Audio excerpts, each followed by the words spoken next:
1962 में नेहरू हुए थे चीनी धोखे का शिकार।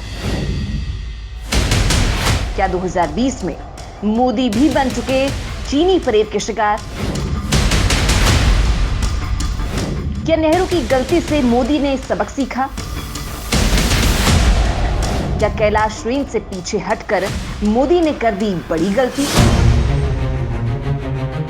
दोस्तों, भारत और चीन के बीच एक बार फिर ठंड का मौसम आग उगलने के लिए बेताब है। सीमा पर सेना तैनात है, आसमान में भयंकर युद्ध का माहौल है। लेकिन दोस्तों, इस युद्ध की बात करने के बजाय मैं आपको वीडियो में वो बताने वाली हूं जो आपको झकझोर कर रख देगी। क्योंकि इतिहास पर नजर डालेंगे तो पता चलेगा कि हिंदुस्तान ने पड़ोसियों के अच्छे रिश्ते रखने की हमेशा से कोशिश की, लेकिन इतिहास इस बात का भी गवाह है कि भारत की इसी सदाशता को पड़ोसियों ने भारत की कायरता माना और दोस्ती का एक हाथ आगे बढ़ाकर दूसरे हाथ से भारत की पीठ पर छुरा घोंप दिया। मौजूदा वक्त में चीन भी यही कर रहा है। इस बार चीन ने कैसे चालबाजी करते हुए कैलाश पर कब्जा कर लिया है, ये तो हम आपको बताएंगे ही। लेकिन उससे पहले आप ये जान लीजिए कि पड़ोसी या पड़ोसी देश के बारे में भारतीय राजनीति के अजात शत्रु अटल बिहारी वाजपेयी क्या कहा करते थे। भारत के पूर्व प्रधानमंत्री अटल बिहारी वाजपेयी कहा करते थे कि आप सब कुछ तो कर सकते हैं, लेकिन अपना पड़ोसी नहीं बदल सकते हैं।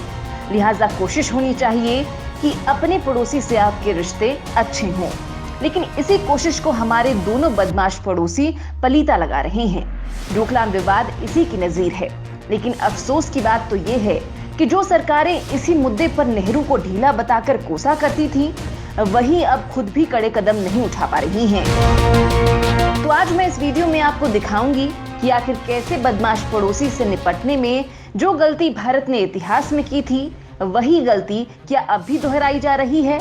क्या अब अनुनय विनय भाई भाई दोस्ती दोस्ती वाला एपिसोड खत्म होने का वक्त बीत चुका है? अब घी सीधी उंगली से नहीं निकलने वाला, क्योंकि हालिया परिदृश्य तो यही कहता है। क्योंकि 13वें दौर की बातचीत और आपसी रजामंदी से सीमा विवाद को सुलझाने की भारत की मंशा पर चीन ने फिर से चालबाजी करते हुए पानी फेर दिया है। अब जो जानकारी मिली है वो भारत के 130 करोड़ देशभक्तों के लिए बड़ा झटका है, क्योंकि चीन ने देपसांग से लेकर हॉट स्प्रिंग और गोगरा इलाके से हटने से इनकार कर दिया है। कमांडर स्तर की बातचीत के बाद भारत चीन के बीच अब युद्ध के बादल मंडरा रहे हैं। चीन ने अपनी सेना को वापस हटाने से इनकार कर दिया। दोस्तों, आपको बता दें कि चीन पहले इन इलाकों से हटने को राजी हो गया था, लेकिन बाद में मुकर गया। हॉट स्प्रिंग, देपसांग और गोगरा में पेट्रोलिंग पॉइंट से चीन पहले हटने को राजी हो गया था, मगर बाद में वो मुकर गया। चीन ने अब बकायदा ये कहा है कि अब बॉर्डर पर वो युद्ध के लिए तैयार है। मतलब साफ है कि चीन ने भारत के हिस्से की जमीन पर न सिर्फ कब्जा कर लिया है, बल्कि भारत ने कैलाश रेंज पर कब्जा करने के बाद भी उसे चीन के हवाले कर दिया है, वो भी चीन के साथ संबंध सुधारने की कोशिश के नाम पर। बीजेपी सांसद सुब्रमण्यम स्वामी बकायदा पहले ही इस मामले में भारत को आगाह कर चुके थे कि चीन पर भरोसे के बजाय युद्ध की तैयारी करनी चाहिए। बड़ी बात तो ये है दोस्तों कि कैलाश रेंज पर भारत के कमांडोज ने तगड़ी पकड़ बना ली थी, जिससे चीन डर चुका था। लेकिन अब कैलाश रेंज से भारतीय सेना पीछे हट चुकी है। पिछले साल 27 जून 2020 को भारतीय सेना ने कैलाश रेंज पर अपना कब्जा जमा लिया था। कैलाश रेंज रणनीति के हिसाब से काफी महत्वपूर्ण है। भारत ने इसी साल फरवरी में पेंगोंग लेक से चीनी सेना को पीछे हटने पर मजबूर कर दिया था। इसके अलावा गोगरा, हॉट स्प्रिंग्स और देपसांग प्लेन से भी चीनी सेना को पीछे हटाने को लेकर बातचीत चल रही थी, लेकिन पीएलए इस पर मुकर गई। यानी कैलाश रेंज का खामियाजा आने वाले दिनों में भारत को उठाना पड़ सकता है, क्योंकि दोस्तों अब इन्हीं इलाकों में चीन की वेस्टर्न थिएटर कमांड में रॉकेट लॉन्चरों की तैनाती कर दी है। इन 17,000 फीट ऊंचे क्षेत्र में चीन के हथियारों की इस तैनाती ने सुरक्षा चिंताएं बढ़ा दी हैं।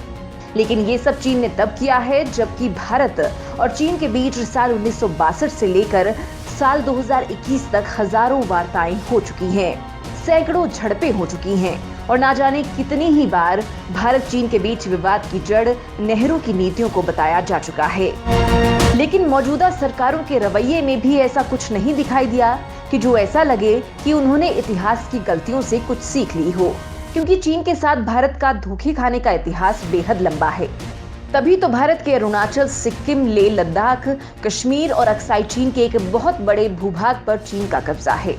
सरकने की नीति के तहत चीन घुसता ही जा रहा है और ये क्रम अभी भी जारी है। इतना ही नहीं, भारत द्वारा दगाबाज पड़ोसी को सुधरने का एक और मौका देने की टेंडेंसी हाल के दौर में भी हम पर ही भारी पड़ी है। पिछले साल भर में ही चीन के साथ दर्जनों झड़पें हुई। चीन हिंदुस्तान के उत्तराखंड के बाराहोती और अरुणाचल प्रदेश के तवांग में घुसपैठ कर चुका है। लेकिन दोस्तों, धोखा खाने और चुपचाप सहने का नुकसान भारत 1962 से अब तक सहता आ रहा है। लेकिन ना तो भारत के राजनेताओं की आदत बदली है, ना चीन की फितरत। न भारत बदला, न चीन सुधरा। 5 मई 2020 को चीन ने पूर्वी लद्दाख में घुसपैठ की और वहीं जम गया। 15 जून 2020 को भी हटने का वादा किया, लेकिन उसी रात चीन ने भारतीय सैनिकों पर हमला कर दिया, जिसमें 1 कर्नल और 20 जवान शहीद हो गए। 5 जुलाई को चीन ने पीछे हटने का वादा तोड़ा। एनएसए डोभाल और चीनी विदेश मंत्री वांग यी की फोन पर बात हुई, लेकिन चीन ने फिर धोखा दिया। 28 अगस्त को भी चीनी कमांडर से बात हुई, लेकिन रेजांग ला और ब्लैक टॉप समेत कई पहाड़ियों पर चीन ने कब्जा करने की कोशिश की। 7 सितंबर को चीन पूर्वी लद्दाख में पेंगोंग लेक के पास फायरिंग की थी। 6 सितंबर को मॉस्को में की थी शांति वार्ता। फरवरी में दोनों की सेनाओं के बीच पीछे हटने पर सहमति बनी, लेकिन चीन पीछे नहीं हटा। और इसी अक्टूबर महीने में चीन के साथ बातचीत हुई, लेकिन अब वो युद्ध पर आमादा है। मतलब चीन के धोखा देने और भारत के बार बार धोखा खाने की ये कहानी आज भी जारी है। बड़े धोखों से भरी है चीन के झूठ की दुकान। भाई भाई कहकर धोखा देने वाला देश है चीन। दोस्तों, चीन के साथ विवादों को बातचीत के जरिए सुलझाना हमेशा से ही भारत का मूल मंत्र रहा है। 1962 में धोखा खाने के बावजूद हमने कभी भी युद्ध को भड़काने की कोशिश नहीं की। 50 के दशक में भी हिंदी चीनी भाई भाई का नारा देकर 1962 में हमारे पीठ में खंजर घोंप दिया था। और अब चीन एक बार फिर से अपने नापाक इरादों को दिखा रहा है। तब 1939 में माओ त्से तुंग ने पीपल्स रिपब्लिक ऑफ चाइना का गठन किया। 1 अप्रैल 1950 को भारत ने इसे मान्यता दी और राजनयिक संबंध स्थापित किए।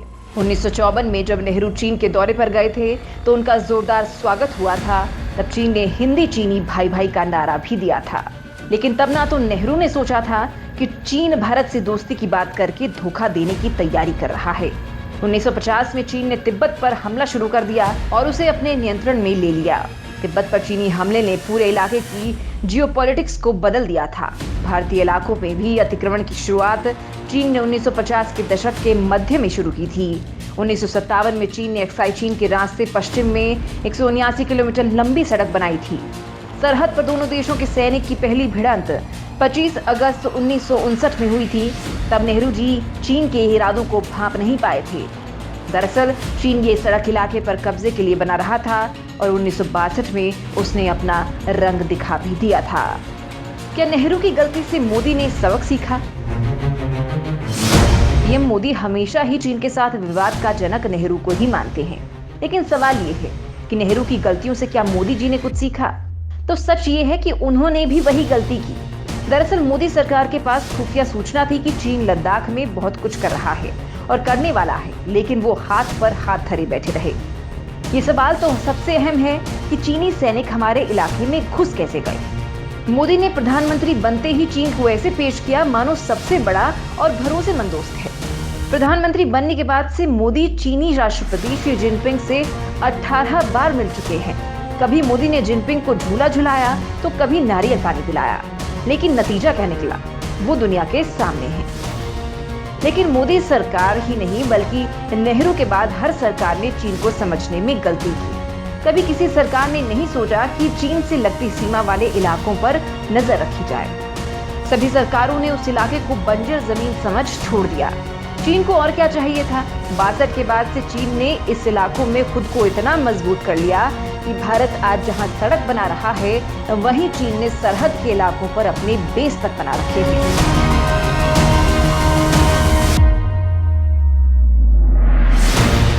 दरअसल भारत में सत्ता में बैठी सरकार केवल 5 साल की योजनाओं के हिसाब से काम करती है।